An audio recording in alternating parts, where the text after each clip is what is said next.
Egunon, queridos patitos, estamos hoy con John Godson Laburu para conversar agradablemente sobre temas seguramente complicados y con cierta complejidad. Como siempre, agradezco que estés por aquí y seguramente lo mejor sea que te presentes tú mismo.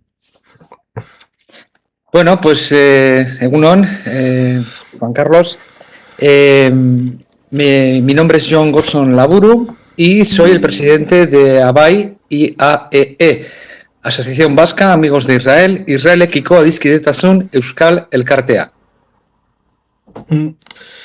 No es un momento realmente fácil porque la maquinaria antisemita está a pleno rendimiento y más justamente en este momento respecto de la flotilla fantasma y respecto de la situación en la propuesta de paz, que seguramente ambas dos cosas tendrán cierto reflejo, y lo tienen en redes sociales, en la máquina del fango, como diría el tío Antonio, respecto de la prensa tradicional, llenando horas de la televisión, con lo cual ciertamente no es el mejor momento, pero ¿cuándo lo es? Pues efectivamente, no es el mejor momento, pero como bien dices, ¿cuándo lo es? Mira, hoy es 2 de octubre del año 2025. Acabamos de estrenar el año judío hace apenas 2 o 3 días en Rosh Hashanah y hoy es Yom Kippur. Hoy es el día de la expiación. Hoy es el Sabbat de Sabbats. Hoy es el día más importante posiblemente de las festividades judías. Y quiero empezar esta disertación contigo recordando a las 4 víctimas que hoy mismo, 2 de octubre, como digo, día de Yom Kippur, han sido víctimas de un atentado en Manchester, junto a la sinagoga, y mis deseos de que tengan una pronta recuperación. Y digo esto aludiendo a que el contexto efectivamente no es bueno, nunca es bueno, cuando hablamos del conflicto secular en Israel, pero a lo largo de esta charla, de esta disertación, pues hablaremos de muchísimas cosas buenas, espero también de Israel en todo lo que concierne al país y a sus, para mí, muchas bondades. Sí, por ejemplo, esa situación que a pesar de que la mayor parte de la población en Israel no es religiosa, cosa que se suele olvidar, lo mismo que en la época actual, y es por eso las disfunciones respecto de los teólogos, ayatolás con turbante y todo esto, la mayor parte de la población en Irán no es religiosa, chií, militante, por eso la disfunción respecto de ciertas partes de la sociedad, respecto de el liderazgo tan utilitario para tener esos recursos en función del mal, lo cual sucede también en otros escenarios. En el caso de Israel con Yom Kippur, resulta interesante que para poder pedirle perdón a Dios, antes tienes que pedirle perdón a tus semejantes. Efectivamente, como decía al principio de la conversación, Yom Kippur es posiblemente la festividad judía más importante y se basa en eso, en lo que acabas de comentar, para pedir perdón a Dios o para mostrarte ante su Dios, en este caso con toda sinceridad y con toda humildad, pues lo que hacen es pedir perdón por las faltas cometidas durante todo el año a sus semejantes. Y yo tengo un amigo que dice que Dios está en todas las cosas, en la naturaleza, en todo lo que vemos. Y posiblemente mi amigo tenga bastante razón. Yo también opino eso, ¿no? Que Dios, cada uno tiene una imagen o en fin, una opinión sobre lo que puede ser. Yo, por ejemplo, le llamo el gran arquitecto del universo a ese Dios.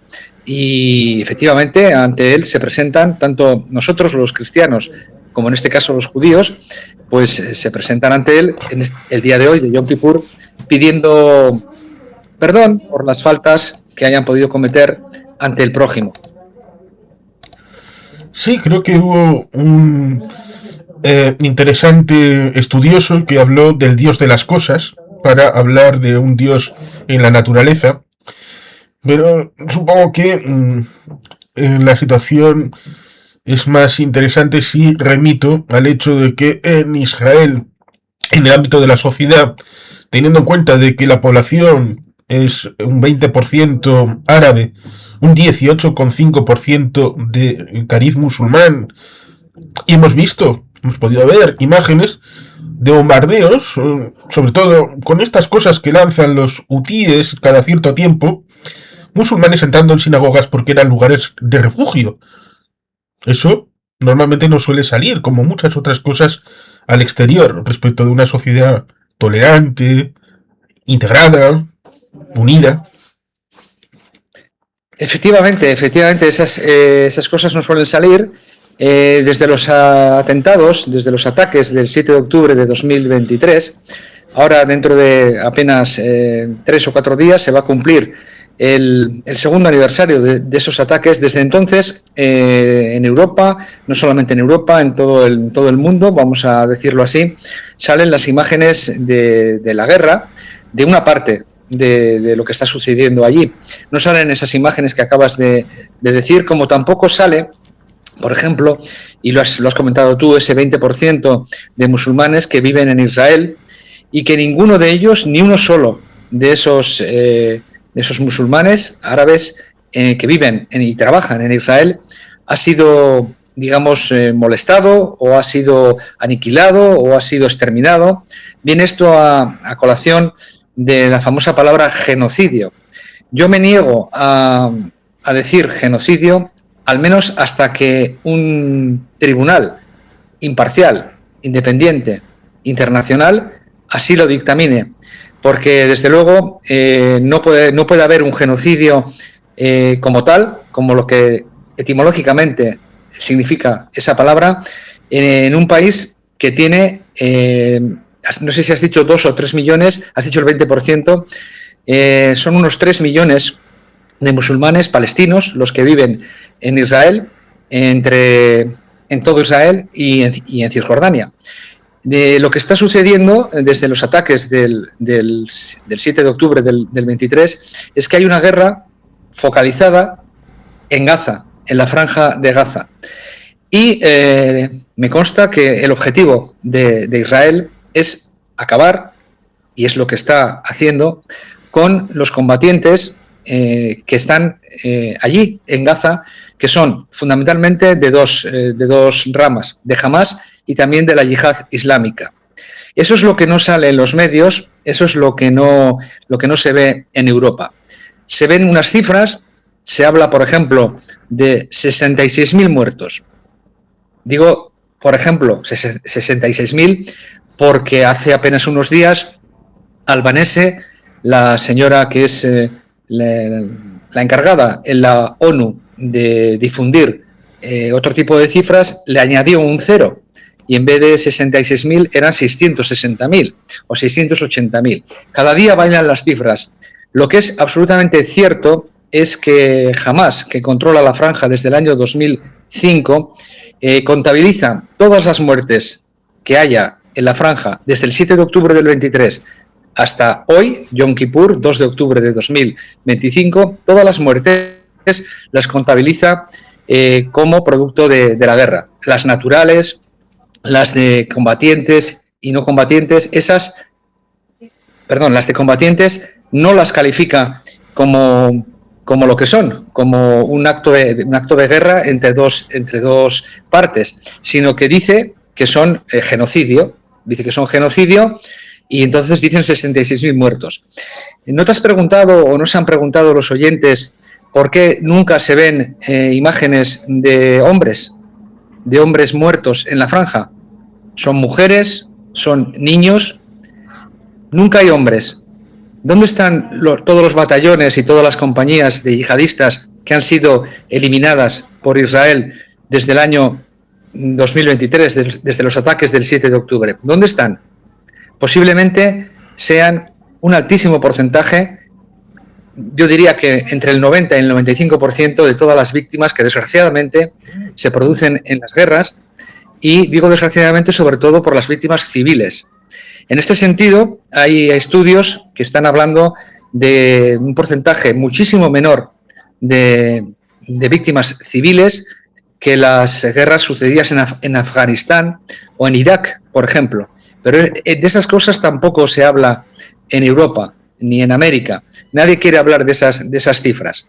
Lo único que interesa son las imágenes, que por supuesto pueden ser algunas de ellas reales, otras no, porque hay un sistema que se llama Palibooth, que lo controla Hamas, y que son imágenes repetidas, incluso fakes.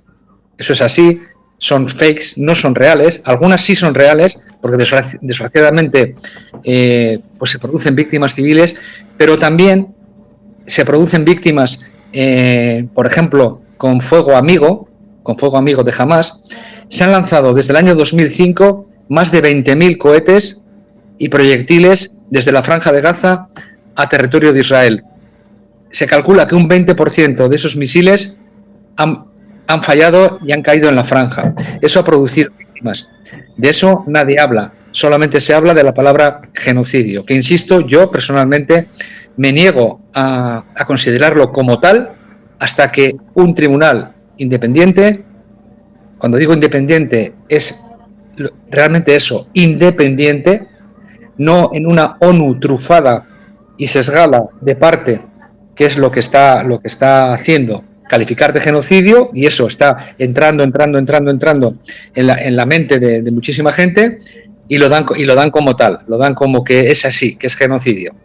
Pero hasta que eso no se produzca, pues yo personalmente, y como yo, la asociación que presido y los socios y socias de nuestra asociación, y de muchas asociaciones, de todas las asociaciones de amistad con Israel como pueblo,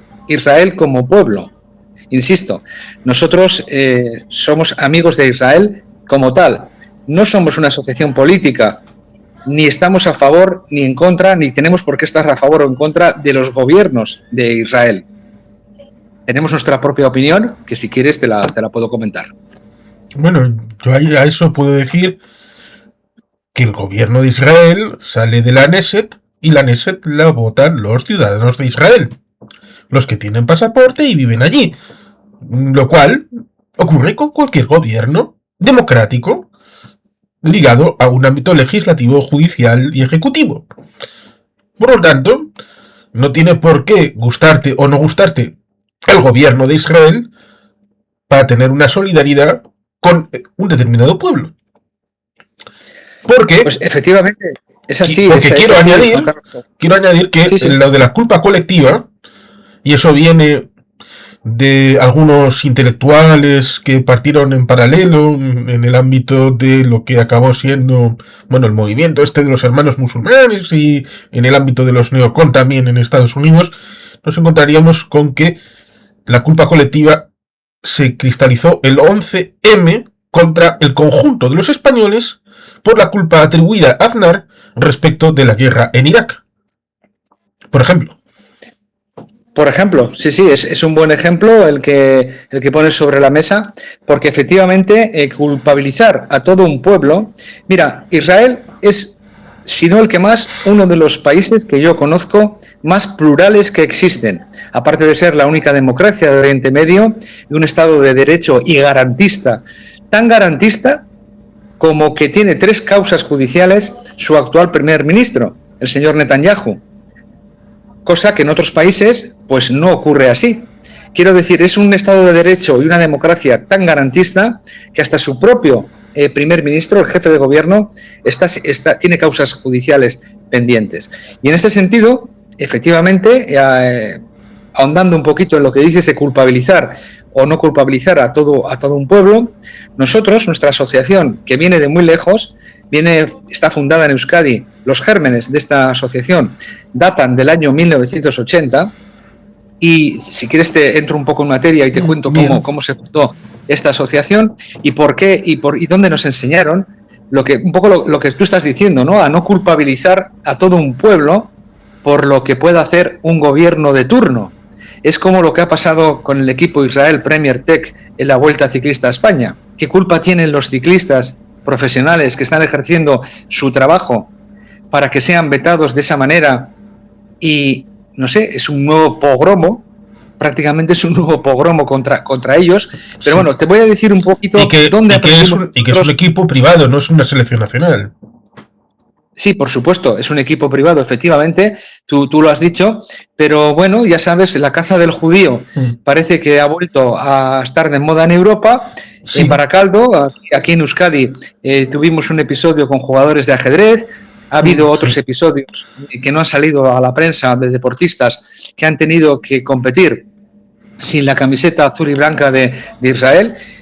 Por ejemplo, aquí en Vitoria-Gasteiz, la capital de Euskadi, desde donde te hablo, en un triatlón recientemente, pues hubo triatletas que compitieron sin la camiseta azul y blanca para evitar disturbios o para evitar ataques, fundamentalmente. Sí, Pero bueno, yo sí, quiero centrarme. efectivamente, hablará la gente más sobre el tema del triatlón, hablará sobre el ciclismo, hablará sobre el ajedrez, pero sobre el 33% del capital del Atlético de Madrid, el fútbol ya es otra cosa. Pero sí, me interesa lo de la asociación desde el 80 Sí, hacia el presente, sí, cómo surgió. voy a, correcto, voy a entrar en materia, pero ya me has puesto un poco en bandeja con el ejemplo del Atlético de Madrid. Otro ejemplo de la palabra que hemos utilizado antes de genocidio, ¿no? Solo se habla de genocidio con un doble rasero y desde mi punto de vista equivocadamente, naturalmente, con Israel. ¿Qué pasa con Sudán? ¿Qué pasa con Birmania? ¿Qué pasa con Rusia? Con su ataque a Ucrania. ¿Qué está pasando con esos países? Sí, Con Yemen. los Rohingya, ya olvidados. Exacto. Con esos países nadie dice nada, solamente es Israel el malo. Vuelve otra vez la caza del judío, insisto. Y ahora entrando en materia. Efectivamente, en 1980, un grupo de estudiantes vascos, entre los que yo me encuentro, que asistimos como alumnos al primer colegio preuniversitario en la historia de Euskadi, que fundado en 1683 por el virrey de Perú, que era de Orduña, Vizcaya. Este colegio está situado en la única ciudad de Vizcaya, que como bien sabes no es Bilbao, porque Bilbao es una villa, pero la única ciudad que tiene título de tal en Vizcaya es Orduña. Pues en ese colegio, antiguo colegio de los jesuitas, donde estudiaron próceres e intelectuales de toda Euskadi, en los años finales del siglo XIX, principios del XX, desde José Antonio Aguirre, Manuel de Irujo, un montón de personalidades vascas que estudiaron allí. Pues ese grupo de estudiantes que entramos al colegio en 1978, en el año 80, a través de lo que nos transmitían nuestros profesores, que ya era otra orden, pero también con el mismo espíritu jesuita, pero en este caso los padres Giuseppini di Murialdo, traducido del italiano los padres josefinos de Murialdo, que todavía están en ese colegio, pues ellos como cristianos y con la educación cristiana que recibíamos allí y católica, pues nos hablaban siempre de nuestros hermanos mayores, los judíos, nuestros hermanos mayores, y empezamos a estudiar un grupúsculo pequeño de estudiantes, casi en clandestinidad o en semiclandestinidad, porque te hablo del año 1980, 81, 82, con una Euskadi convulsa, en la que una parte del alumnado, pues lógicamente era de otra ideología, de la extrema izquierda en concreto, y ya entonces, por ejemplo, recuerdo los famosos incidentes de Sabra y Chatila del año 82. En fin, ya el judío ya era el malo entonces, ¿no? Y un pequeño grupo de estudiantes nos negábamos a verlo así y empezamos a estudiar la historia judía. Empezamos a escribir cartas a... No había entonces embajada, no había embajada en España. El próximo día 17 de enero del año 26 se va a cumplir el 40 aniversario del establecimiento oficial de relaciones diplomáticas entre el Estado de Israel y España, el Reino de España, pero entonces, el año 81, 82, 80, no había esas relaciones, no existía la embajada. Escribíamos cartas, tampoco había internet, no había telefonía móvil, no había nada de eso.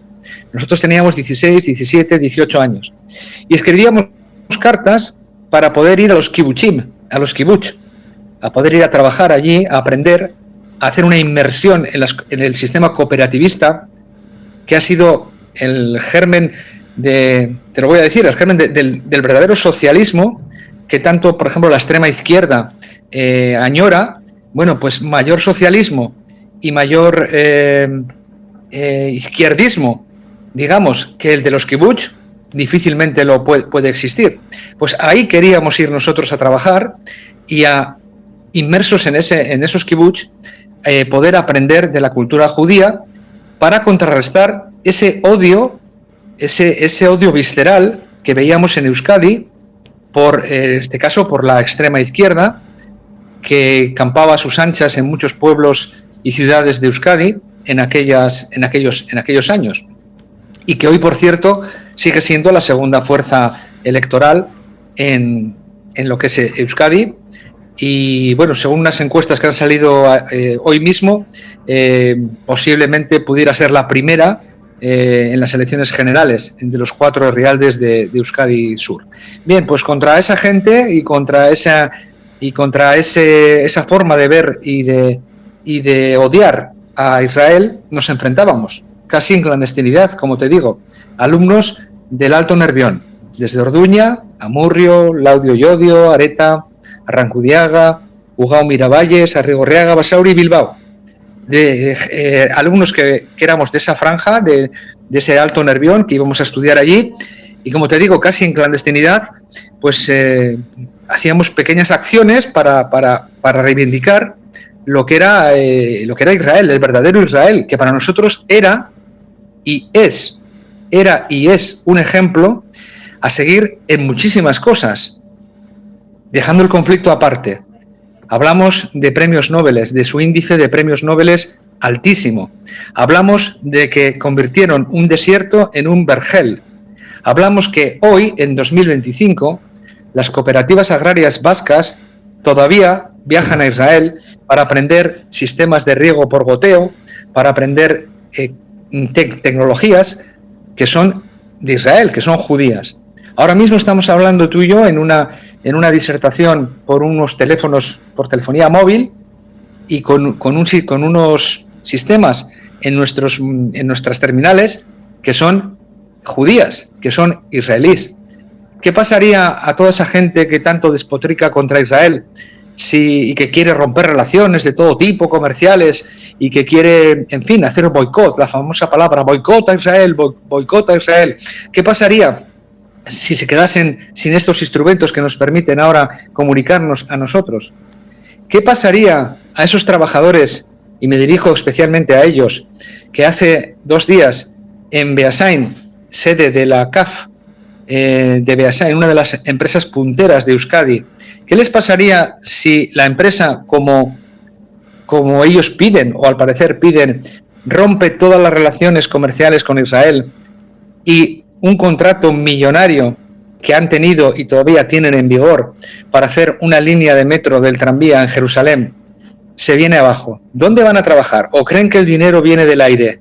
¿O creen que los contratos es muy fácil conseguirlos en un mundo global en el que si tú, empresa vasca, he puesto el ejemplo de la CAF, pero puedo poner miles de ejemplos, cualquier empresa vasca que deje un contrato sin cumplir por este tipo de boicot malentendido y totalmente de propaganda política, porque no es otra cosa, ¿qué les pasaría a esos trabajadores y a sus familias cuando quizás por ese gran contrato u otros no pudieran llevar el jornal a casa? ¿Israel seguiría siendo el malo o qué? ¿O los sindicatos qué explicación darían a sus afiliados por haber perdido ese contrato? Digo esto porque tú has dicho hace un momento que qué pasa con el accionariado del equipo Atlético Madrid, ¿no?, de fútbol. Pero yo voy todavía a más. Hay muchísimas empresas vascas, muchísimas, que no se publicitan, que están comerciando todo tipo de productos, insisto, y sin hacer publicidad, porque de eso se trata. En un mercado global, los vascos lo que tenemos que hacer es salir a vender nuestros productos fuera. Y me da igual a cualquiera de los 5 continentes. Y si hubiese 6, al 6º continente también. Lo que tenemos que hacer es vender nuestros productos, que sabemos hacerlos muy bien, y en la CAF saben hacer muy bien lo que hacen, por eso les compran, porque si los israelíes les están comprando lo que hacen en la CAF, yo te aseguro que es porque lo hacen mejor que ellos, que ya es decir, no sé si me estoy Sí, explicando. claro. Lo que quiero hacer llegar a las personas que puedan estar escuchando esto es que el boicot, ese famoso boicot y desinversiones, el BDS, boicot, desinversión y sanciones, es un grupo totalmente antisemita, totalmente que odia a Israel, totalmente desinformado, que de historia sabe cero, no tiene ni idea lo que es Israel, no tiene ni idea. Y entonces, como no tienen ni idea, pues boicot, desinversión y sanciones. Vamos a boicotear estos productos tecnológicos, vamos a boicotear la forma que tienen las fuerzas de seguridad, incluida la Ertzaintza, insisto. No solamente las fuerzas de seguridad del Estado, Guardia Civil, Policía Nacional, que también, pero la Ertzaintza tiene una relación histórica con Israel. Hay grupos como los famosos Berrozi que en su día se formaron con instructores israelitas. Y bueno, podía ahondar mucho en esta sección de las relaciones históricas que ha tenido Euskadi con Israel para que ahora, de repente, ya mira, antes te he dicho que para que ahora de repente se rompan. Nosotros modestamente desde nuestra asociación vamos a hacer todo lo posible para que eso no suceda. Mira, llevamos 40 años de relaciones diplomáticas, insisto, año 86. O sea, Franco ya se encargó bien de dejar todo atado y bien atado, porque Franco murió en el 75 y hasta el 86 no se restablecen las relaciones diplomáticas. Vamos a hacer 40 años. Me refiero a España e Israel.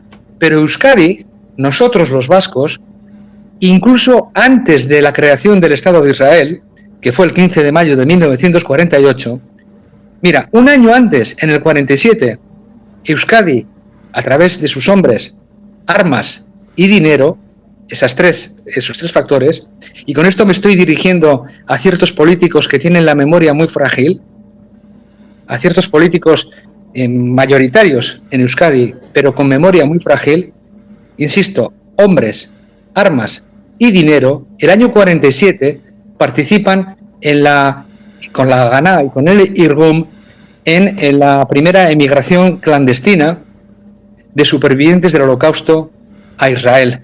Podría citar a vizcaínos ilustres como Inda, Gangoiti, el famoso Hernandorena Zubiaga, que tiene una calle en Portugalete, por cierto. Ellos, sí, el capitán Steve. con el beneplácito. ¿Perdona? El capitán Steve, que tiene una placa también en... Exacto, el capitán Steve. El capitán Steve tiene una... Ese era su nombre de guerra, digamos.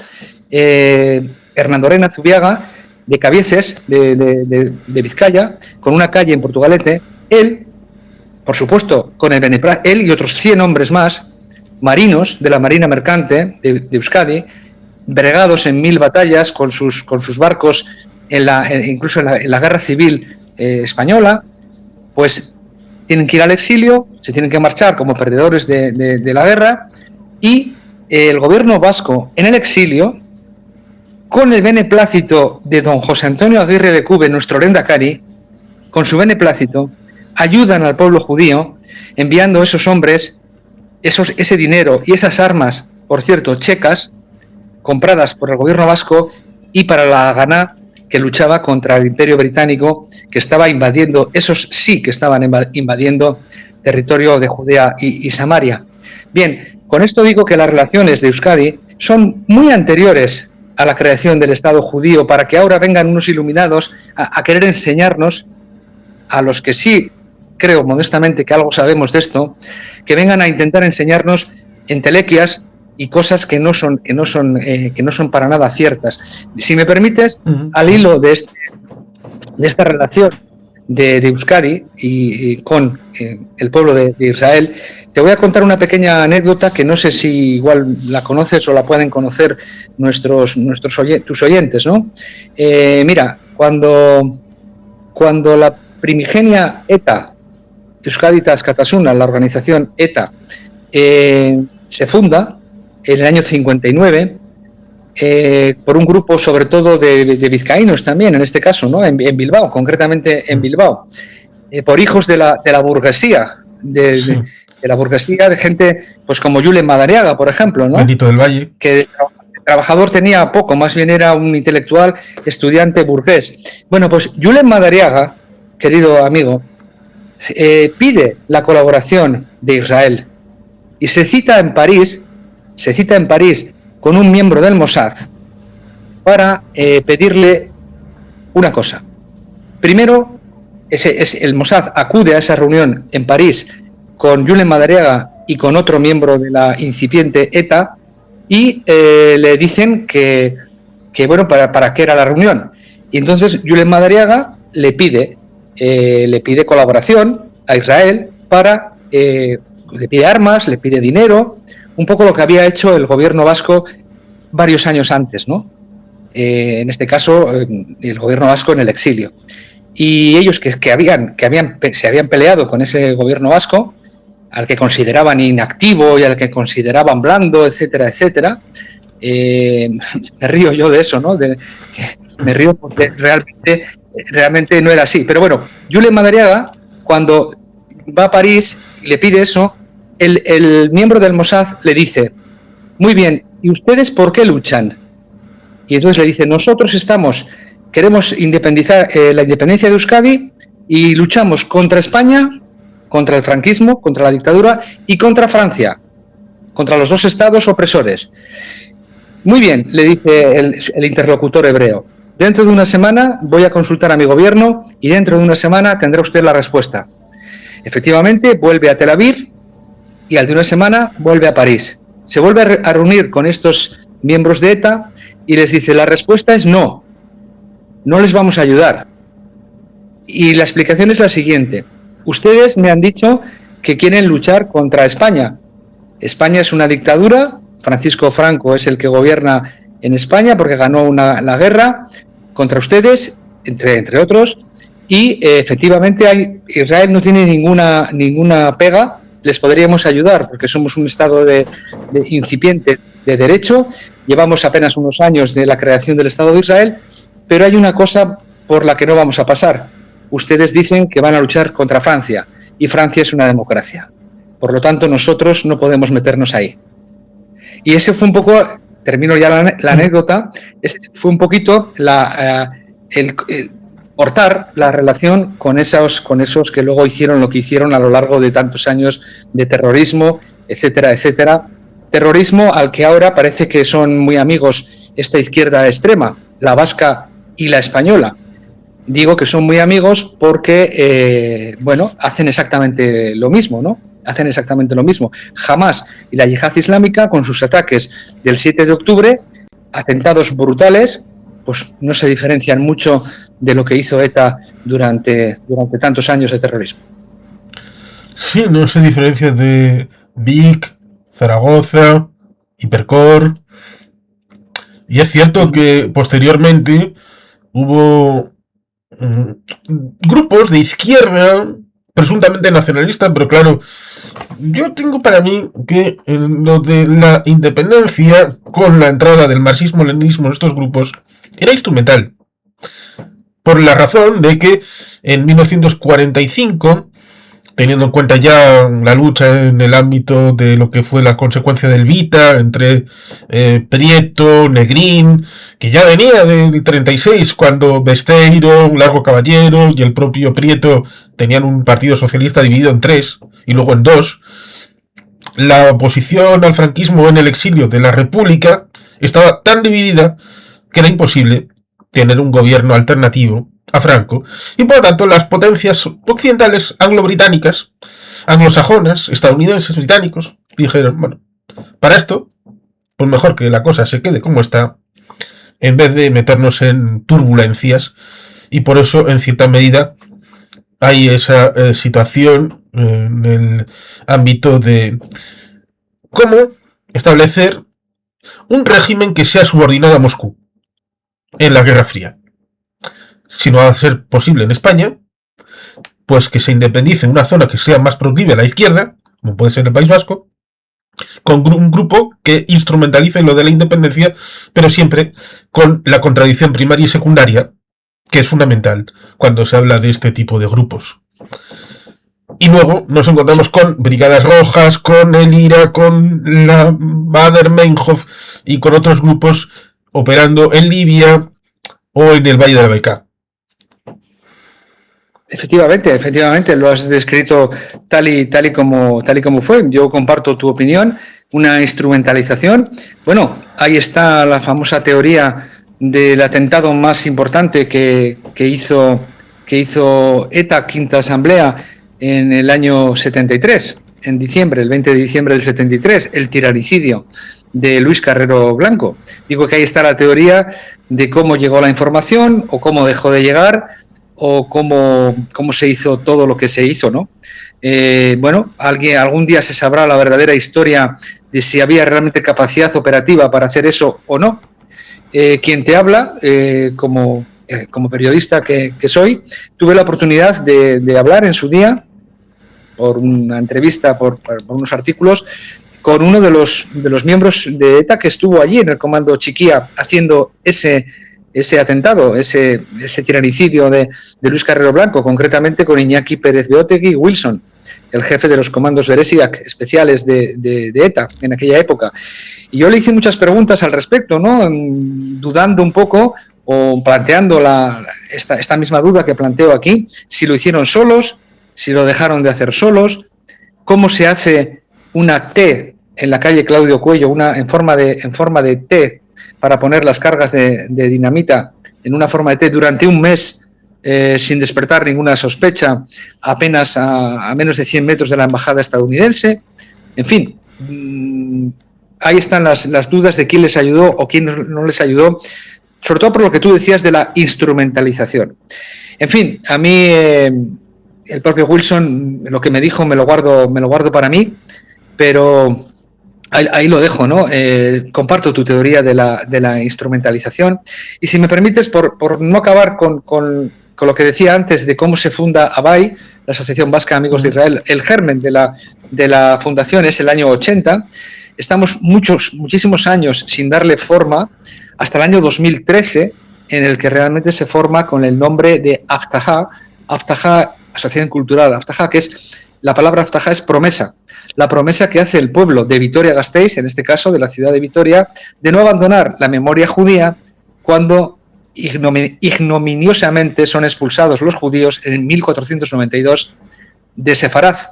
Sefaraz es el nombre que se le da a la península ibérica, tanto a España como Portugal, en el idioma hebreo, ¿no? Sefaraz. Pues bien, en Vitoria-Gasteiz se hace una promesa, Abtaha, de no abandonar la memoria y de no profanar el cementerio de Judizmendi, que todavía existe. Judizmendi es un barrio muy cerquita desde donde te estoy hablando, y es hasta bien entrados los años 70 y 80, cuando, producto de una ampliación urbanística, hay que intervenir allí, y es el Ayuntamiento de Vitoria-Gasteiz el que se desplaza a la única comunidad judía de Euskadi, en Iparralde, en Bayona, que todavía existe, y se pide permiso a los rabinos del lugar para que valga la redundancia, para que den permiso y poder exhumar lo que pudiera quedar allí de los restos judíos que nunca se tocaron durante siglos, para no profanar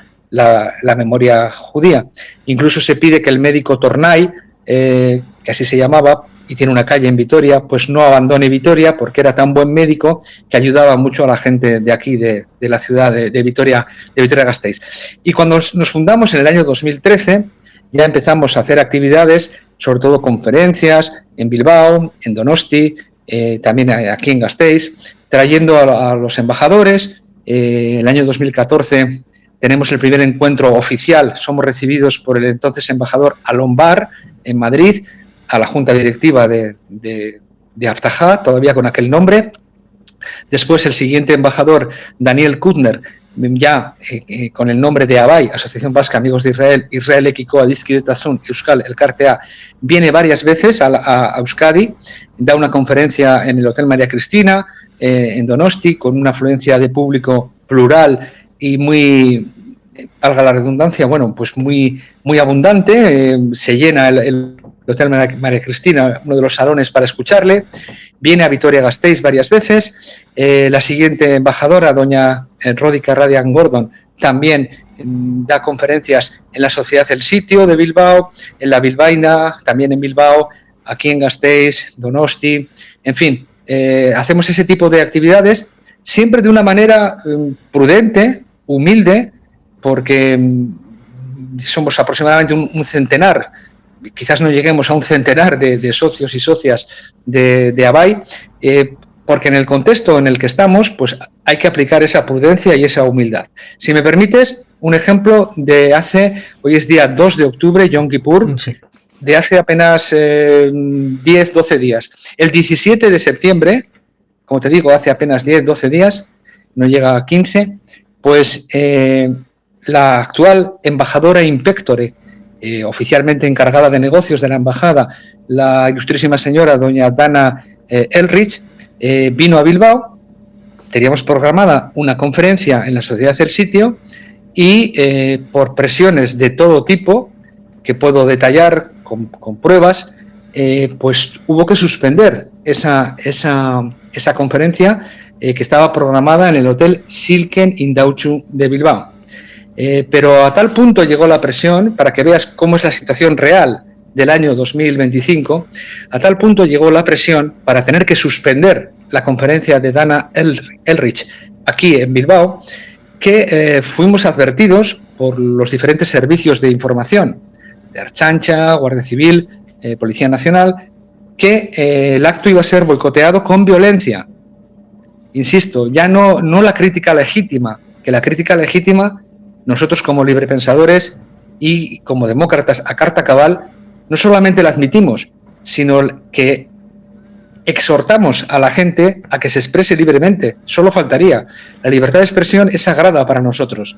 Pero claro, cuando nos advierten que iba a haber un acto violento, es decir, que iban a entrar en el Hotel Indautxu, donde estaba programada a las 7 de la tarde del día 17 de septiembre esa conferencia, pues evidentemente tenemos que suspender. El propio hotel, el Ayuntamiento de Bilbao, con su alcalde, Aburto, en lo que es para mí y para nuestra asociación, una actitud bastante incomprensible, porque la justificación de lo que dijo, que exhortó a suspender, fue que en la invitación del acto, en la Sociedad del Sitio, que por cierto, mañana día 3 cumple 150 años de existencia en Bilbao, son grandes amigos nuestros, amigos y amigas. Desde aquí mando un saludo a su presidenta y a la junta directiva, a su vicepresidente Alfredo, concretamente, y además socios y socias, a su secretario general Pachi Lázaro, gran amigo desde hace muchos años. Además, digo que Aburto indica que en la invitación aparece el logo de la B de Bilbao y que, bueno, que eso puede inducir a algún tipo de asociación de la institución del Ayuntamiento de Bilbao con Israel. Pero, válgame Dios, ¿cómo es posible decir eso si la B de Bilbao aparece en todas las invitaciones que hace el sitio a todo tipo de embajadores, embajadoras, incluido el palestino? Quiero decir que fue una excusa desde nuestro punto de vista incomprensible y quizás producto de la presión o de no haber sabido aguantar la presión de todo el entorno de la izquierda extrema, que, como está de moda el ataque al judío, el odio al judío, y está de moda esos nuevos pogromos que en la Edad Media se hacían con violencia física y hoy en día pues prácticamente han cheraco parecido, porque en la Vuelta Ciclista a España lo hemos visto no solamente en Bilbao. Yo estuve en Bilbao viendo la etapa, estuve en San Mamés, en la salida, viendo todo, y te puedo decir lo que ahí se vio y lo que no se vio. Pero ya el colofón vino en Madrid. El colofón vino en Madrid cuando, en un ridículo internacional, desde nuestro punto de vista, así lo creemos, en un ridículo internacional que ha dejado la imagen de España por los suelos, pues se suspende la última etapa, atacando inmisericordiamente a un equipo como Israel Premier Tech, cuyo director, por cierto, es una bellísima persona, Óscar Guerrero, euskaldun, de Altsasu, Nafarroa, una bellísima persona, insisto, que ha tenido que aguantar carros y carretas al volante de ese coche cuando pasaba por todas las etapas diseminadas por toda España de insultos: asesino, sionista, genocida. Bueno, pues yo os digo, o les digo a los oyentes que puedan estar escuchando esto, que ni Óscar Guerrero es nada de eso, ni nosotros en la asociación, ninguno de nosotros abogamos por la guerra, no nos gusta la guerra. Mira, yo soy de un pueblo de Álava muy pequeñito, que teníamos un bardo, no tan famoso como Iparraguirre, pero bueno, tiene su cierta importancia, el autor de la canción En el Monte Gorbea, don Ruperto Urquijo Maruri. Don Ruperto Urquijo Maruri, bardo, poeta de mi pueblo, decía que la guerra solo produce dolor. Y es así, las guerras solamente producen dolor. A nadie le gusta ver muertos ni niños, ni mujeres, ni hombres, nada. No estamos a favor de la guerra, todo lo contrario, queremos que la guerra acabe. E incluso, si preguntases socio por socio, socia por socia, nuestra opinión personal, no institucional, sino personal de cada uno de nosotros, por la famosa solución de los dos estados, pues yo te podría decir desde aquí que sí a la solución de los dos estados con las fronteras del 67. La misma solución que los palestinos no quisieron admitir con sus famosos 3 noes. Si alguno de los que he nombrado, si el señor Aburto, por ejemplo, no sabe lo que son los 3 noes, pues que vaya a Wikipedia y que lo mire. Y cuando digo el señor Aburto, pues voy a hacer una pequeña también reflexión sobre, aunque ya he hecho alguna pincelada antes, sobre el partido al que pertenece. Mire, señor Aburto, y miren, señores del Partido Nacionalista Vasco, con toda la humildad y con todo el respeto, solo faltaría, les tengo que informar que de aquellos estudiantes de Orduña que abogábamos por la creación muchas décadas después de Abay, aquellos estudiantes del año 78, 79, 80, 81, 82, éramos todos militantes de EGI, de Eusko Gaztedi del Interior, posteriormente nombrado Eusko Gaztedi Indarra. Todos éramos militantes de EGI, las juventudes del Partido Nacionalista Vasco. Nosotros nunca hemos declinado aquel pensamiento. Nosotros nunca hemos traicionado aquel pensamiento. Nosotros y nosotras, aquel grupúsculo de jóvenes del Alto Nervión, el que hablaba anteriormente desde Orduña, Amurrio, Laudio, Areta, Arrancudiaga, Arrigorriaga, Basauri, Ugao, Miravalles, hasta Bilbo, aquellos jóvenes seguimos manteniendo lo que nos enseñaron en el edificio Granada, por ejemplo, y ahí lo dejo, porque el actual presidente del Euskadi Buru Batzar, si puede ver esto, Aitor Esteban Bravo, amigo y compañero, entonces, en aquellos cursos de oratoria del profesor Kepa Mendive, el año 81 en concreto, todo el año 81, todos los sábados estábamos allí, él y otros más, entre ellos quien suscribe, aprendiendo oratoria. Bueno, entonces yo podría decir a él y a muchos más que asistían allí lo que opinaban sobre Israel. Para nosotros, insisto, Israel ha sido y es un ejemplo, desde luego, en tecnología, en cultura, en la recuperación del idioma hebreo, cuando en Euskadi, en aquellos años 60, 70, se trataba de recuperar el euskera en ikastolas, como la que yo asistí, la primera ikastola clandestina de Álava, ¿cuál era el ejemplo a seguir? Ese, el de los kibuchim, cómo se trabajaba allí, el de recuperar el idioma, en aquel caso hebreo, en este caso el euskera.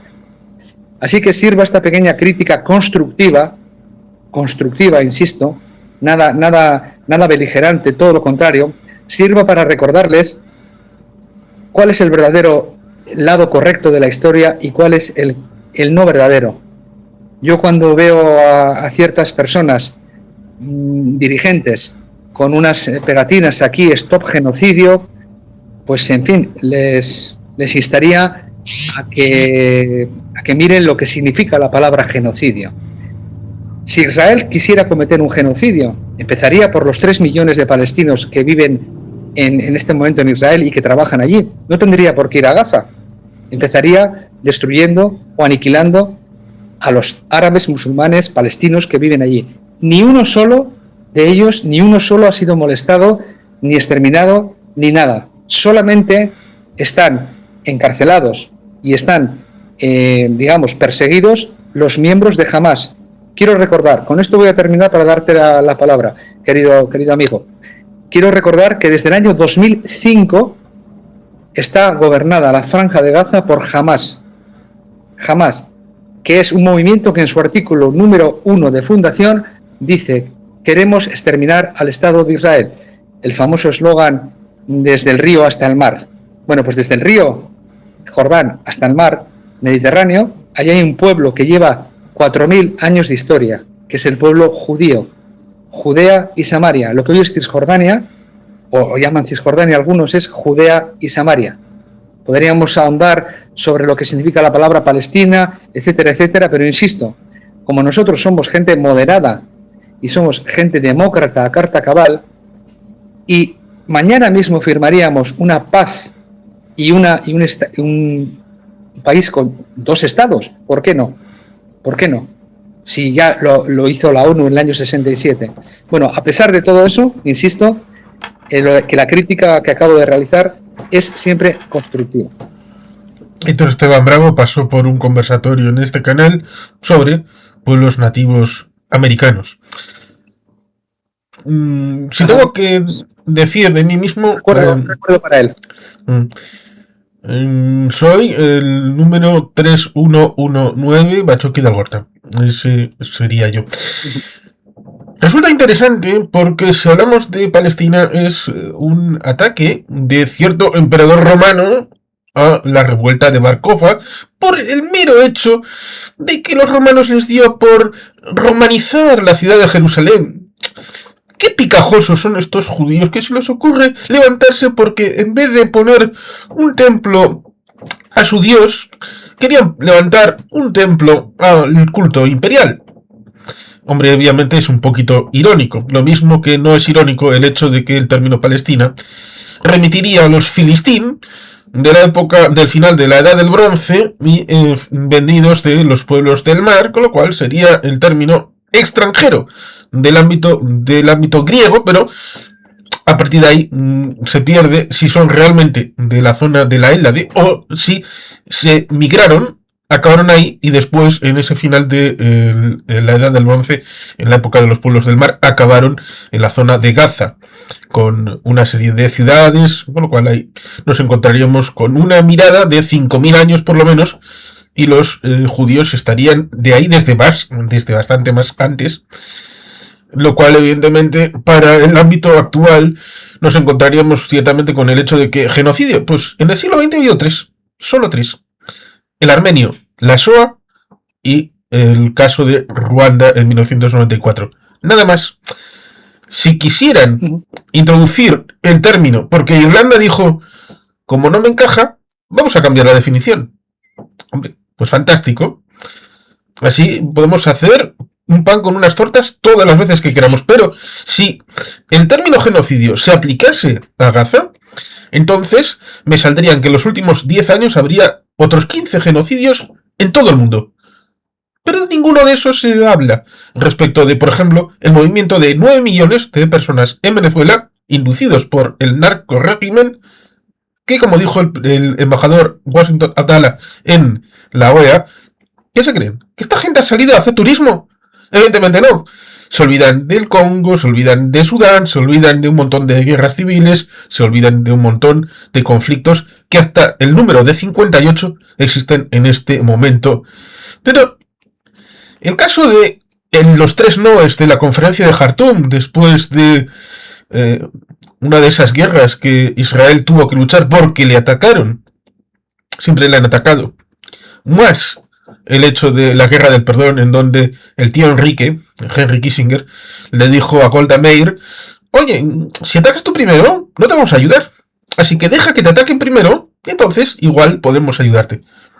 La comisión Peel de los años 30, que establecía la idea de 2 estados, cuando la verdadera partición es la del 22. En el momento en el que le dan el 74% del territorio al reino hashemita Transjordania. Porque habían hecho tantas promesas los británicos. Es como ese chiste de tu mujer, tu amante, tu novia, y a poder ser que no se encuentren todas al mismo tiempo en la misma habitación. Pues todos los árabes a los que le había hecho promesas, pues luego tenía que cumplir. Pero claro, Damasco estaba con los franceses. en el Seis Picot. Por tanto, no podían darle el gobernador le tenían que darle algo. Pues partieron, lo dijo Winston Churchill. Bueno, esto lo hemos hecho en una tarde por aquí, y hemos resuelto aquí el problema. Pero en el 22, un territorio que ahora parece disputado, como es los Altos del Golán, eran parte del mandato británico, y como compensación, porque Mosul era para los franceses, pero encontraron petróleo y los británicos dijeron, esto es para mí, pues le dieron los Altos del Golán a los franceses. Con lo cual, cuando me dicen, no, es que llegan los sionistas aquí a cambiar las fronteras. ¿Pero qué fronteras? Pero si las fronteras tienen menos de 100 años allí. Y cuando se independizaron los países de alrededor de Israel fue después de la Segunda Guerra Mundial, que es cuando se independiza Israel. La Comisión Peel, la Comisión Woodhead, el Libro Blanco, que es de un año después de la Comisión Woodhead, del año 38, la Comisión, y del 39 el Libro Blanco, que es horrible, de marzo, cuando se está ocupando Praga por parte de los ejércitos del coalista austríaco. Es alucinante.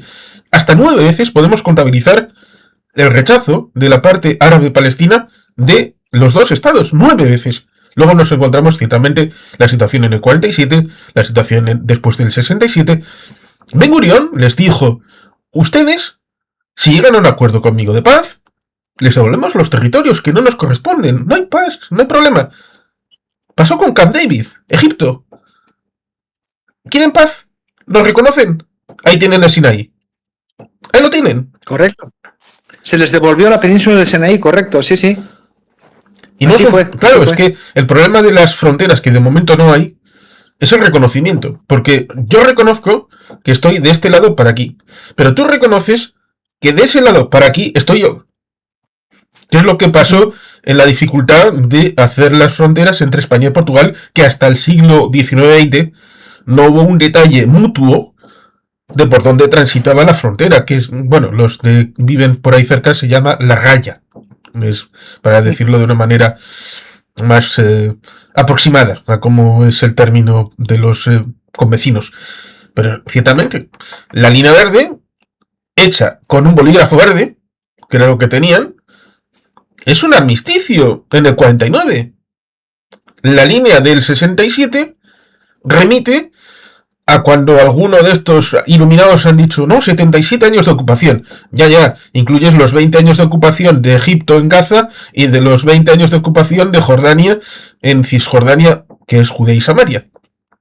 En los que... Absolutamente correcto. En los que no quisieron montar un Estado palestino ahí. Pudieron haberlo hecho, pero no lo hicieron. Y has dicho, permítame, has dicho una cosa que es totalmente cierta y que se olvida, y tú lo has dicho muy bien. Has dicho territorios en disputa a los Altos del Golán. Efectivamente es así. Mira, el año 2017 yo estuve en los Altos del Golán, en la frontera. Para el que no sepa, los Altos del Golán, un alto como se indica, al otro lado se ve a lo lejos Cunitra, que es Siria. Con unos prismáticos que me prestó un general de la ONU que era, creo que era estonio, con unos prismáticos se podían ver el humo de las bombas en Cunitra de los sirios, con su causa de la Gran Siria. Mira, el día que Israel se vaya de los Altos del Golán, volverá lo que ya estaba pasando, que desde allí les atacaban, les bombardeaban todas las aldeas judías, pero no solo eso, lo más importante, el agua. Les cortan el agua y adiós Israel. Es así. Los Altos del Golán, si se van de allí, va a pasar eso, que el agua va a ser la causa de otra futura guerra. Nada, quería felicitarte por lo que has dicho. Efectivamente, territorios en disputa. Así es la denominación oficial, no es territorio ocupado. Sí, efectivamente, Judea y Samaria son objeto de renuncia por parte de Jordania en 1994 en el acuerdo, precisamente con la perspectiva de que en los acuerdos de Oslo del 93, con la instauración de la Autoridad Nacional Palestina en el 94, en 5 años se va a establecer un Estado palestino ahí, el plan de los 5 años, y lo mismo con Egipto en el 79, cuando Egipto renuncia explícitamente a Gaza, porque Israel le dijo, bueno, aparte del Sinaí, que puedo volver a Gaza si quieres. Y Egipto, no fastidies, no queremos Gaza ni de ninguna, no. Y por lo tanto, el único que tendría derecho a reclamar tanto Gaza como Judea y Samaria es Israel. Por eso son territorios en disputa y no ocupados. Porque legítimamente el único que podría disputar esa situación renunció en su momento con los acuerdos de paz con Israel. Otra cosa es ese hecho de que en esos 5 años no se hiciera un Estado.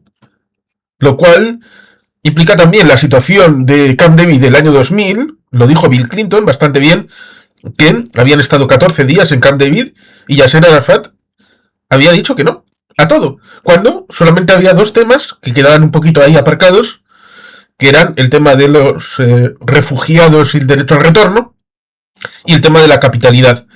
Luego hubo un añadido en enero de 2001, creo que fue en Taba, en el último momento de la presidencia de Bill Clinton. Pero es que cuando llega el Ehud Olmert, que Ehud Olmert ha pasado por la cárcel. Y en Israel, siendo primer ministro, puedes pasar por la cárcel si te condenan. Pues Ehud Olmert en 2008 llega a proponer el 100% de Gaza, el 95% de Cisjordania, con un arreglo del 5% en torno a Gaza y en algún lado de Cisjordania por tema de algún asentamiento puntual, y Jerusalén Oriental. Y llega la Muezen y dice, no, no me parece, no me gusta. Han tenido 9 posibilidades, 9. La última, la de el yerno, Jared Kushner, que hizo una propuesta en el primer mandato de Donald Trump.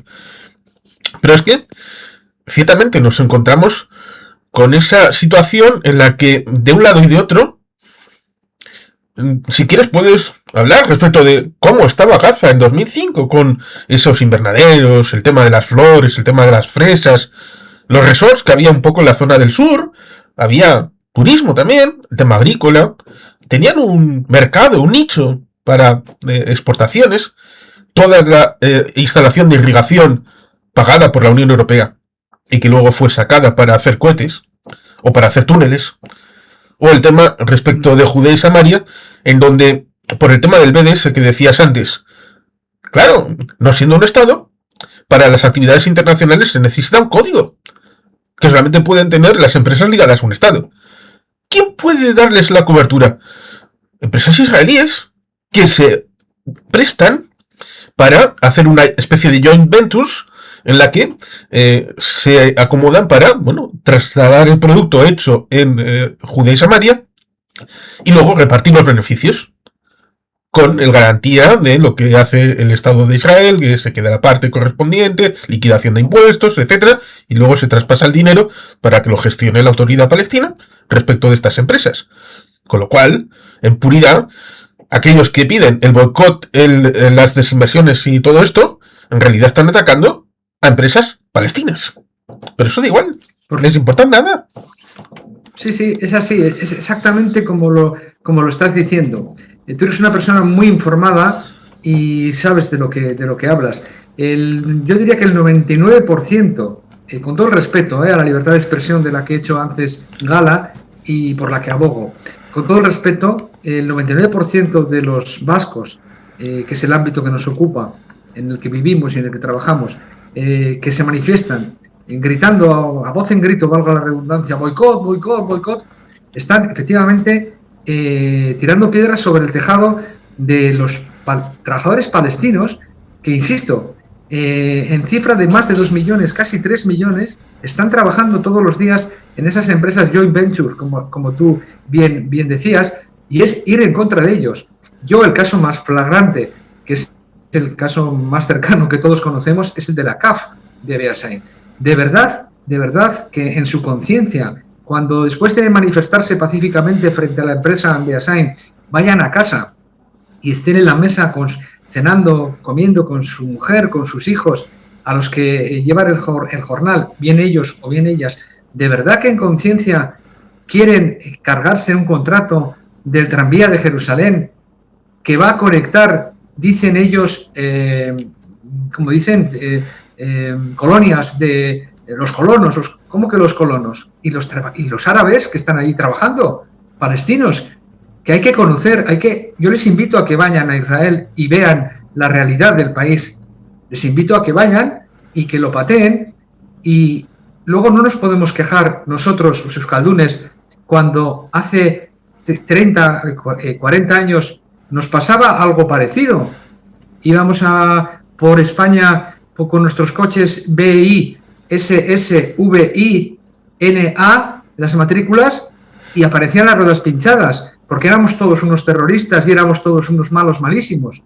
Era un estereotipo, y eso es lo que está pasando exactamente, pues como tú bien dices, con esas empresas de Israel. Y ya la gota que ha colmado el vaso, y para los que seguimos el ciclismo desde hace 50 años, pues ya ha sido el tema de Israel. Mira, hace 3 años, quien te habla, gran aficionado al ciclismo, estuve a pie de calle viendo desde primera hora de la mañana en Ordizia, la antigua Villafranca de Ordizia, viendo la carrera más antigua de todo el Estado español, que es precisamente Villafranca, viendo la prueba de Villafranca. Pues bien, había un corredor, Alexandro De Marchi, que corría entonces en ese equipo, que pasó delante mío, estaba calentando el hombre allí antes de empezar, sería a las 8:30 de la mañana, no más. Pues un grupo que venía de Gaupasa, un grupo de alegres combativos, chavales que no pasarían de los 20, 21, 22 años, sionistas, asesinos, tal. Y se paró Alexandro De Marchi y en inglés les dijo, pero ¿qué decís? ¿Qué estáis diciendo? Dejarme en paz, que yo soy un corredor que he venido aquí a correr a Ordizia. Y bueno, pues, y los chavales, primero, no lo entendieron porque habló en inglés, y segundo, pues venían de Gaupasa y la moda era esa, contra Israel. Había una pancarta allí en el centro del pueblo, ya hablo de hace 2 o 3 años, la carrera de Ordizia. Y bueno, ¿qué han conseguido con este boicot? Claro, evidentemente no hay ningún enemigo pequeño, está claro. La fuerza tienen, ¿no?, de movilización, no hay que negar nunca eso, ¿no? ¿Qué han conseguido? Pues, por ejemplo, que carreras en Italia, en Bélgica, pues fruto de la presión a la que son sometidos, patrocinadores, etcétera, etcétera, pues que no les inviten. La marca de bicicletas Factor, si no recuerdo mal, acaba de rescindir el contrato de bicicletas con el equipo de Israel.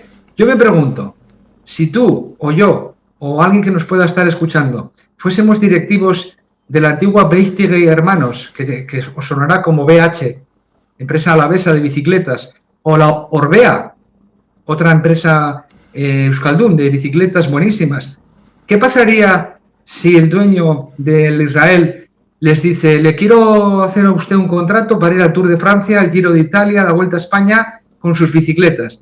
¿Lo rechazaría porque pone Israel en la camiseta? ¿O comercialmente sería algo bueno para que BH, Orbea, se publiciten en esas pruebas de primer nivel? Por ahí va un poco el tema. Yo creo que hay que dejar aparte la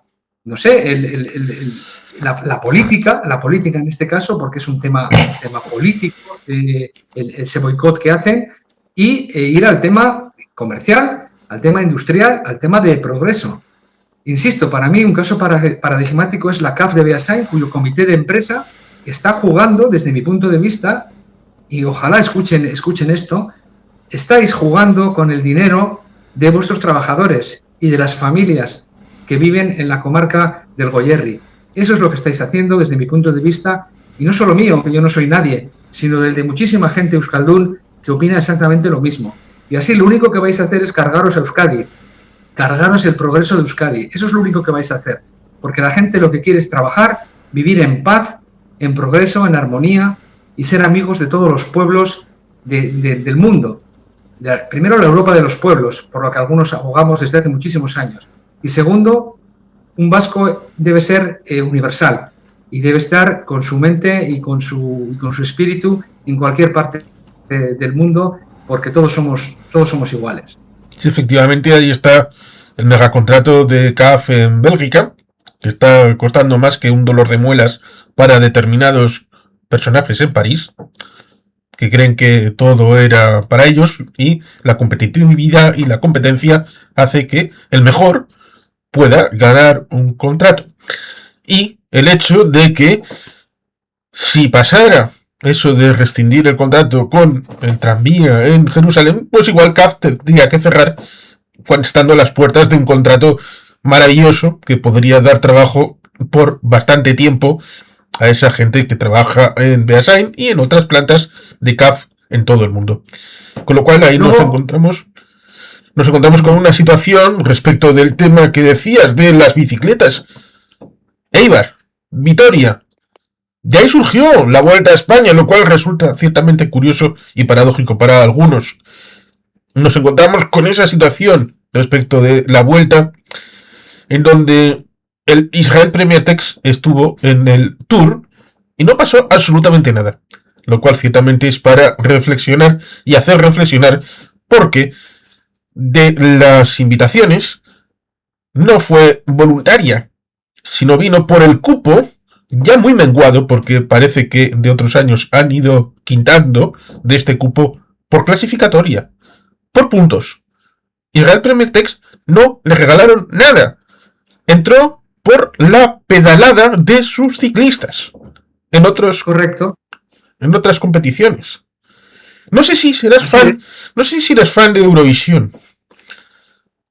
Bueno, no lo suelo ver, pero vamos, digamos que hay gente mucho más fan que yo, ¿eh? No soy muy... vamos, lo sigo, pero sí, es otro tema del que podemos hablar, Sí, evidentemente. claro, es que ahí está el tema de la próxima votación de la UER sobre si van a hacer una pregunta de si deben seguir Israel, si deben echar a Israel, lo cual ciertamente ha hecho que algunos eurofans, dicho sea de paso, del colectivo LGTBIQ+, lo cual no es menor el detalle, diciendo que Israel está haciendo un daño enorme a la marca Eurovisión. No. Israel es Eurovisión. Ha ganado 4 veces Eurovisión. Y ha quedado segundo y tercero otras 5 veces.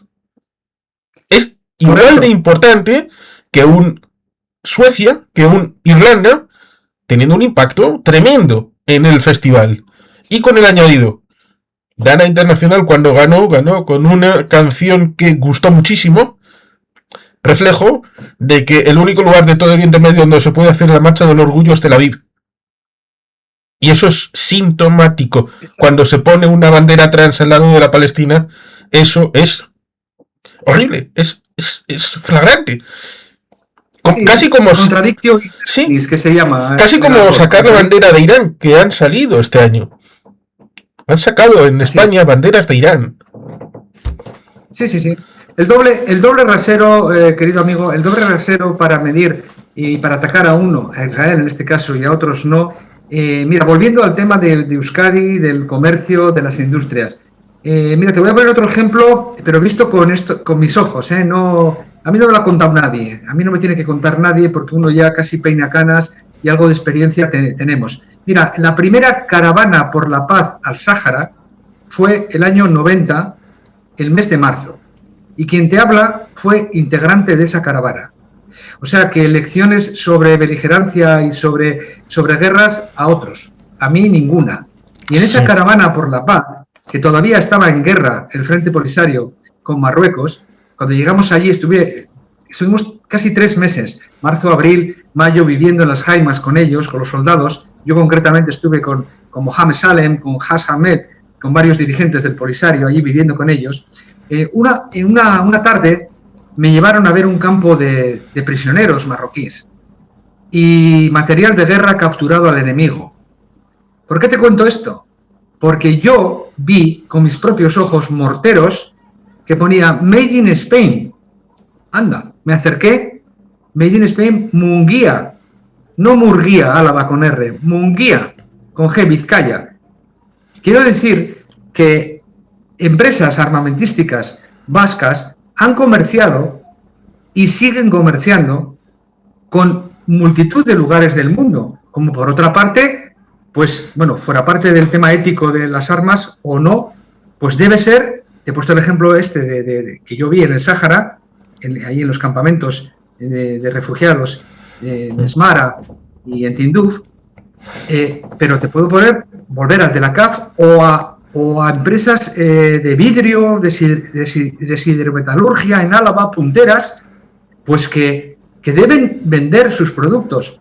¿Qué va a pasar en Vitoria-Gasteiz si algún día, Dios no lo quiera, las dos empresas tractoras, Mercedes, alemana, Michelin, francesa, todas relacionadas con la automoción, dejan de producir porque a alguien se le ocurra, algún iluminado de sus comités de empresa, y hablo en futurible, se le ocurre rechazar una compra de vehículos Mercedes Vito, es una marca muy conocida, lleva Vito porque es de Vitoria.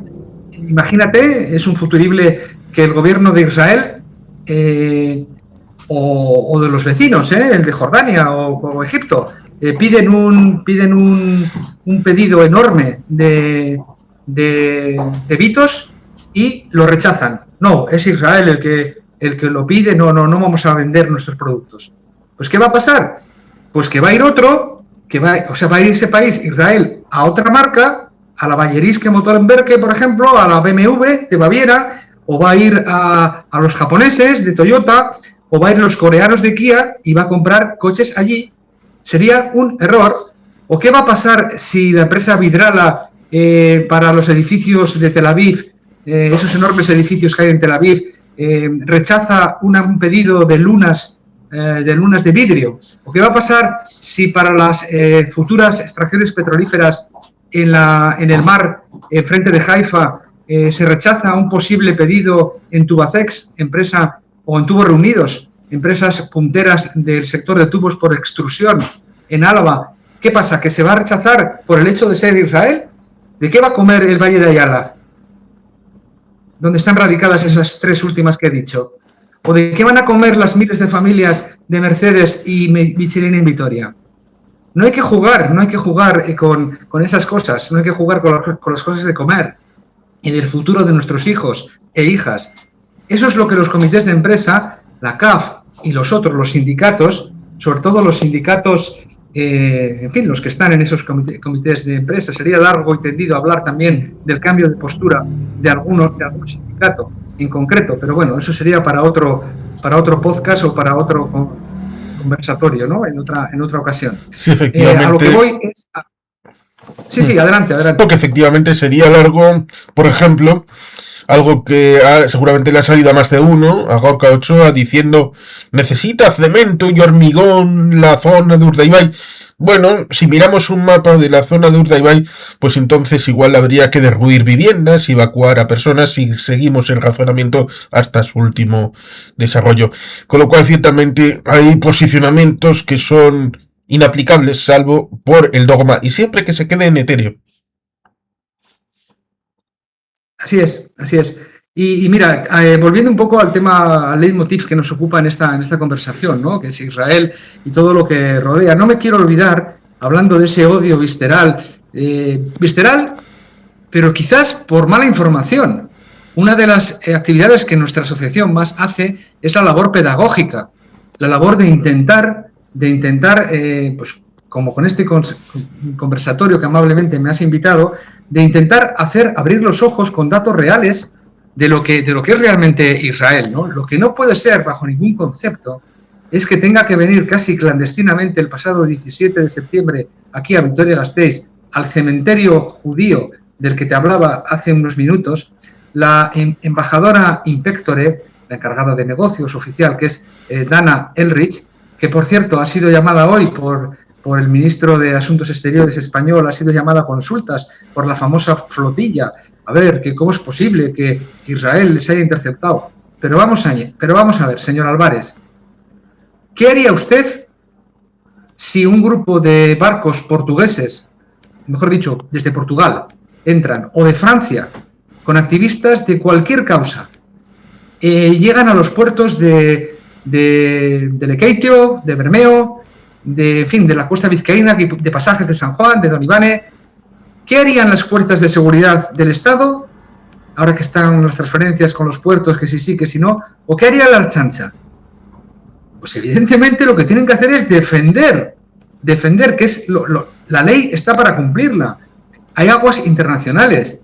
La flotilla, esta famosa flotilla propagandística, ha terminado como tenía que terminar, como no podía terminar de otra manera, que es siendo todos combinados a detenerse y siendo detenidos, llevándoles en bandeja de plata hasta los aeropuertos para extraditarles a sus países de origen, a toda esa playa de activistas que deben tener mucho tiempo libre, como la señora Colau, para hacer propaganda política desde esos barcos pagados y financiados desde luego no por ellos, no por ninguno de los que va en ese barco, ninguno. Eso se ha pagado con dinero a tocateja en diferentes puertos. Algunos estaban en tan mal estado, son veleros prácticamente para el desguace, porque sabían que iban a ser interceptados y se iban a quedar allí para el desguace. Bueno, pues esa gente ha acabado como tenía que acabar, no llegando a Israel, porque es que no lo puede permitir. No se puede permitir que lleguen a Haifa. Entre otras cosas, porque no tenían ningún tipo de comida, ni tenían ningún tipo de alimento para llevar allí. Y eso es un poquito lo que ha sucedido. Sí, era una performance muy cara. Sí, exacto. De un pasaje casi tan largo como lo que tardó Colón en llegar de las Canarias a América, lo cual hace que uno, aunque no tenga información certera, se empiece a hacer preguntas respecto de por qué han tardado tanto. ¿Por qué han ido parando primero en Menorca, luego en Mykonos y por aquí y por allá? ¿Por qué eran estos barcos Luego, así de pequeñitos? Bueno, te haces preguntas y la más importante esa, que es, ¿y esto quién lo ha pagado? Y de ahí puede uno tirar información. Luego hay un dato no menor, que es que uno de los coordinadores de esa flotilla árabe, no sé si sabes, creo que ya lo sabrás, que dimitió de su cargo en plena travesía, dimitió de su cargo y se bajó en tierra en un puerto porque, agárrate que curva, porque descubrió de repente que entre los participantes de su propia flotilla, de su propia ideología, de su propio mundo ideológico, había personas LGTBI. Claro, él cumple como buen yihadista musulmán de Hamas, que está detrás de la organización de esta flotilla, cumple a rajatabla con su ideología, están en contra del mundo LGTBI y entonces al descubrir, oh sorpresa, que viajan gays, lesbianas en los barcos, pues el hombre dimite y se baja en un puerto. Esa es la ideología que hay detrás, la que mata gente LGTBI. Eso es la realidad. O sea, a eso se está defendiendo. Tú lo decías hace un rato en la conversación que estamos manteniendo. Son incompatibles la bandera arcoíris LGTBI, por otra parte, muy respetuosa y claro que hay que sacarla, cómo no, y hay que reivindicarla, claro que sí, pero incompatible absolutamente con ese mundo que no cree en eso y no solo no cree, sino que los ataca y no les deja expresarse, incluso en muchos países, en las teocracias que representan y en algunos casos que quieren instaurar, en esas teocracias son asesinados, son lapidados. Esa es la realidad. Eso es lo que hay que informar a las personas que puedan estar escuchando esto. Sí, tan real como el hecho de que hasta 1948 la bandera de Palestina era mitad azul, mitad blanca y una estrella de David amarilla en el centro. Lo mismo que cuando se hacían exposiciones internacionales de Palestina, el pabellón era judío. Lo mismo que en el ámbito de la música y del deporte, mayoritariamente eran judíos los que jugaban y participaban de esas exposiciones musicales. Otra cosa es que también había algún musulmán en los equipos deportivos en los años 30 y 40 en esa selección de Palestina. Lo mismo que hasta el año 72, aunque se retiraron un poquito antes en la Copa Asiática, tuvieron un desempeño magnífico. Ahora igual puede parecer algo extemporáneo, porque Israel como selección nacional en el fútbol no ha tenido últimamente grandes glorias, pero llegaron a tener primeros, segundos y terceros puestos en la Copa Asiática y fueron expulsados de la Copa Asiática, sobre todo, claro, después de la Guerra de los 6 días y sobre todo después de la Guerra del Perdón. Por tanto, sí, también el deporte es importante, lo saben bien los británicos, que uno de los rasgos en el siglo XIX eran las selecciones de Escocia, Inglaterra, Gales, Irlanda, y que es uno de los rasgos de cuando se funda la FIFA en 1904, mantener todo eso. Pues evidentemente, el tema ahora pareciera que es expulsar a los equipos israelíes de Euroliga, expulsarles de la Champions y de la Copa de la UEFA, y de los equipos nacionales también, de competiciones internacionales y por supuesto el tema de Eurovisión, supuestamente con un equivalente que es falsísimo, muy falso, que es el tema de Rusia. Rusia atacó a Ucrania. Rusia atacó a Ucrania. Y fueron Yihad Islámica y Hamas los que atacaron a Israel el 7 de octubre. Con lo cual, cualquier analogía que diga Rusia fuera, Israel fuera, está fuera de todo lugar. Así es, querido amigo. Mira, poco a poco nos vamos acercando ya al final de esta hora y media de tu podcast, y dado que acabas de nombrar otra vez el 7 de octubre, no me gustaría terminar sin hacer una alusión a una persona, a dos personas que fallecieron en esos ataques del 7 de octubre. Iván Yarramendi, euskaldun, y su mujer fueron descuartizados por estos asesinos yihadistas, y he de decir que todavía hay esperanza.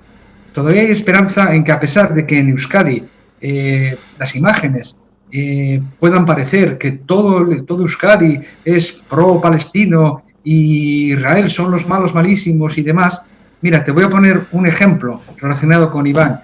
Desde aquí un recuerdo para su familia, especialmente para su hermano, que trabaja aquí en Vitoria-Gasteiz. Mira, cuando Iván Yarramendi estaba secuestrado, y bueno, había sido ya asesinado, pero todavía no lo sabíamos. Mira, miembros de nuestra asociación, de manera, incluso sin saberlo su presidente, que soy yo, sin saberlo yo, a título personal, en Bilbao, inundaron de pasquines con la foto de Iván pidiendo su libertad en el parque de Doña Casilda, en la Gran Vía de Bilbao, cerca de la Diputación de Vizcaya. Fue un acto simbólico, clandestino absolutamente. Fue tal el impacto que primero la Ertzaintza y después los otros dos cuerpos de Fuerzas de Seguridad del Estado en Euskadi, pues nos llamaron y diciendo, oye, ¿habéis sido vosotros los que habéis hecho esto con la foto de Iván? Y yo tuve que negarlo, decir que no, aunque ya para entonces tenía información de que había sido un asociado nuestro, que concretamente entonces era un parlamentario vasco.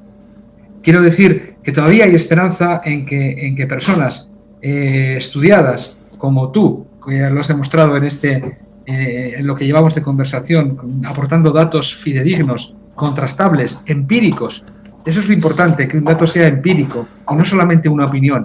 Pues gente que como tú y como este ex parlamentario vasco que inundó de pasquines Bilbao pidiendo la liberación de Iván, pues en base a esos estudios y en base a esa convicción y a esas ideas que están arraigadas en nosotros, yo te decía que como cristianos ellos son nuestros hermanos mayores, eso nos enseñaban en aquel colegio, pues podamos seguir haciendo este tipo de intervenciones, pues para ofrecer la otra cara, ¿no?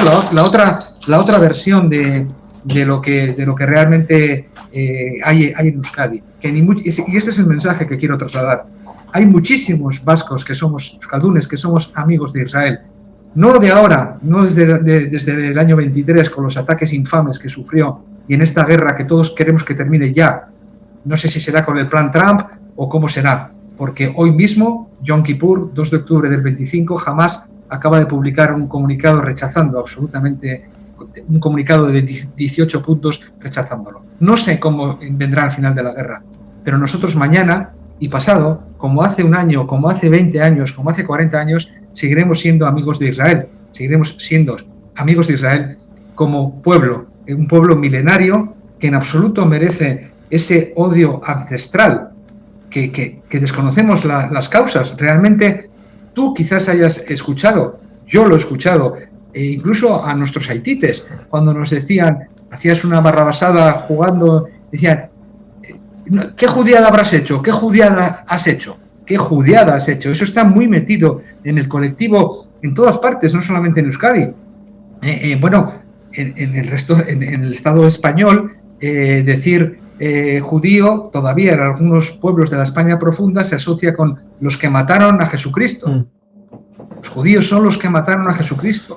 Y eso pasa de generación en generación, Y esa mentira, esa infamia, pues llega hasta nuestros días, ¿no? El odio al judío. ¿Qué hubiera sido, yo me pregunto, qué hubiera sido del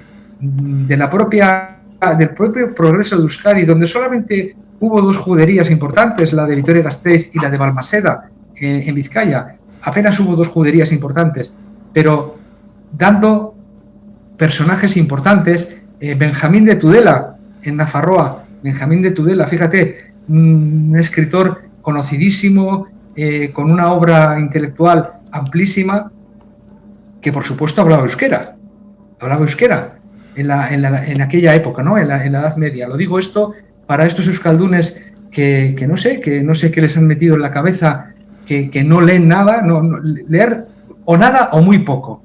Y claro, yo entiendo, ¿no? Pones cualquier canal que pongas de televisión, es genocidio. Insisto, segundo y casi último mensaje: cuando un tribunal independiente, con un aséptico realmente independiente, insisto, diga que ha sido un genocidio y lo demuestre con cifras, entonces yo seré el primero en que diga eso ha sido un genocidio. Pero como sé que no lo es, porque para ser un genocidio lo que primero que tendría que hacer Israel es matar, asesinar, aniquilar, hacer desaparecer a los 3 millones de árabes palestinos que están trabajando y viviendo en paz en Israel y que no son yihadistas y que no son de Hamas, pues cuando eso se hiciera, entonces sí diría genocidio. Y esos son un poco los mensajes que quiero trasladar, porque me habías dicho el tiempo y creo que hemos llegado ya al tiempo límite, pero tú dirás, siempre a tu disposición. Sí, yo lo agradezco. Supongo que aún queda posibilidad de que digas solamente dos cosas más antes de cerrar, y por supuesto haberte agradecido el que estés por aquí. Creo que va a ser difícil que alguien me quite de la cabeza de que Baruch Espinosa tuviera algún contacto familiar con Vitoria. Va a ser difícil. Lo mismo que en enero de 2024, en esa infame acusación de Sudáfrica, supongo que por el trasfondo de la situación de Simón Pérez con el caso de las 6 armas nucleares que tuvo Sudáfrica, y luego un poquito como el sentimiento antiestadounidense respecto del ámbito franquista y del contrafranquismo en los años 70 y 80, pues nos encontraríamos con una situación en la que de 17 jueces, 16 no encontraron ningún tipo de genocidio. No fueron capaces de probar ningún tipo de genocidio en enero de 2024. 16 de 17. Por tanto, para mí ya hay un indicio bien claro, porque es el señor Karim Khan, que tenía algo que ver en todo esto, tenía fijado, y lo voy a decir. Lo voy a decir con las palabras que mi amigo Xavier Grandio lo comentó en X antes de que le quitaran la cuenta. ¿Qué demonios deben de morir? ¿Cuántos tienen que morir en Venezuela para que encausen a Karim Khan?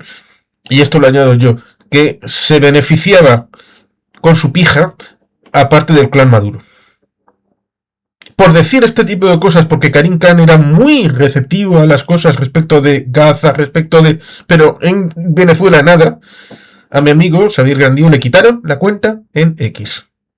Por tanto, sí, existe también este tipo de cosas. Censura, como la del 17 de septiembre en Bilbao. Pues ciertamente, por eso es bueno ir haciendo estas cosas, ir explicando. Y pues, creo que existe un término en Israel que es hacer hasbara. Exacto, hasbara, así es.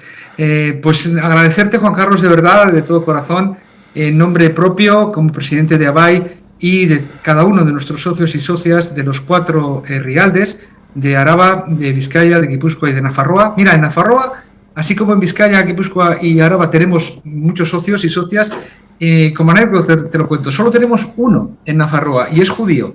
En Lizarra Estella tenemos un socio judío. Agradecerte en nombre de todos ellos, o sea, el 99% somos cristianos y uno solamente es judío.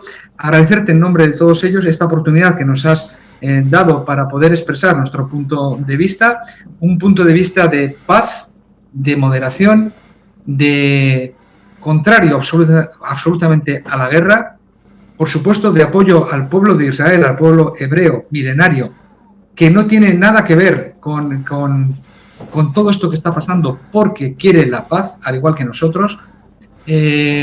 Insisto, cuando has nombrado antes a Spinoza, bueno, pues qué decir, ¿no?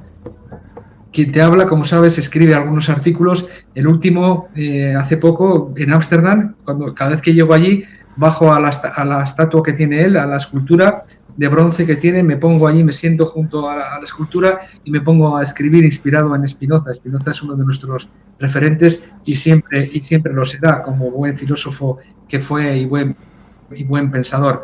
Y insisto, Juan Carlos, de verdad agradecerte esta oportunidad, animar a las personas que puedan estar oyendo este podcast, pues que estamos a su disposición en ABAI, Asociación Vasca Amigos de Israel, Israelekiko Adiskidetasun Euskal Elkartea, y aprovechando que hoy es Yom Kippur, 2 de octubre de 2025, pues pedir humildemente perdón o incluso disculpas si a alguien hemos podido ofender o alterar de alguna manera con nuestra opinión, que lo único que intentamos hacer es mostrarla, tal y como aquí no hay trampa ni cartón, esto es lo que hay y esta es nuestra voz y es lo único que tenemos, la voz. Y cada vez nos están dejando con menos voz, como bien decías. No solamente le quitan a tu amigo su perfil de X, a otros nos aconsejan salir de otros perfiles como Facebook recientemente, hace unos meses,